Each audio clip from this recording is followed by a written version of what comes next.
Hello everyone, I hope সবাই ভালো আছেন। আজকে আমি একটা ইজি রেসিপি নিয়ে এসেছি, যেটা কিনা আপনার ইফতারিতে রাখতে পারবেন এবং আপনারা সংরক্ষণ করে যে কোনো সময় ভেজে খেতে পারবেন।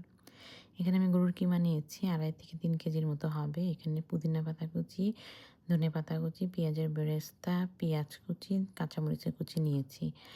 এখানে লবণ, সাদা গোলমরিচের গুঁড়া, জায়ফল গুঁড়া, গরম মশলা, রেড চিলি পাউডার, ভাজা জিরা গুঁড়া নিয়েছি। লেবুর রস, আদা রসুনের পেস্ট, টমেটো কেচাপ, আমি টমেটো কেচাপটা ইউজ করেছি। এখানে ডিম নিয়েছি, 2টা ডিম লেগেছে আমার। আপনারা কিমা যতটুকু লাগবে আপনাদের সে অনুযায়ী ডিমটা নিয়ে নেবেন। সব কিছু একসাথে মেখে দেখতে হবে বাইন্ডিংসটা আসে কি না। আপনারা যদি মনে করেন বাইন্ডিংসটা আসছে না, সেক্ষেত্রে ব্রেড ইউজ করবেন। আমি 2 স্লাইস ব্রেড ইউজ করেছি এখানে। ব্রেডটা ইউজ করে আমি ভিজিয়ে নিয়েছিলাম পানি দিয়ে একটু। ভালো করে মেখে নিতে হবে কিমাটার সাথে। তারপরে দেখতে হবে যে না ঠিক আছে কি না, বাইন্ডিংটা আসে কি না। যদি লাগে ব্রেড ক্রাম্বসটা ইউজ করবেন।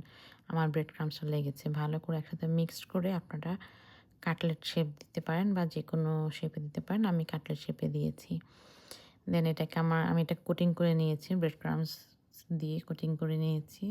দেন আমি এটাকে ডুবো তেলে ভেজে নিয়েছি। ডিপ ফ্রাই যেটা করে আমি ডিপ ফ্রাই করে নিয়েছি। ট্রেতে ভাজলে আপনারা একসাথে অনেকগুলো ভাজতে পারবেন।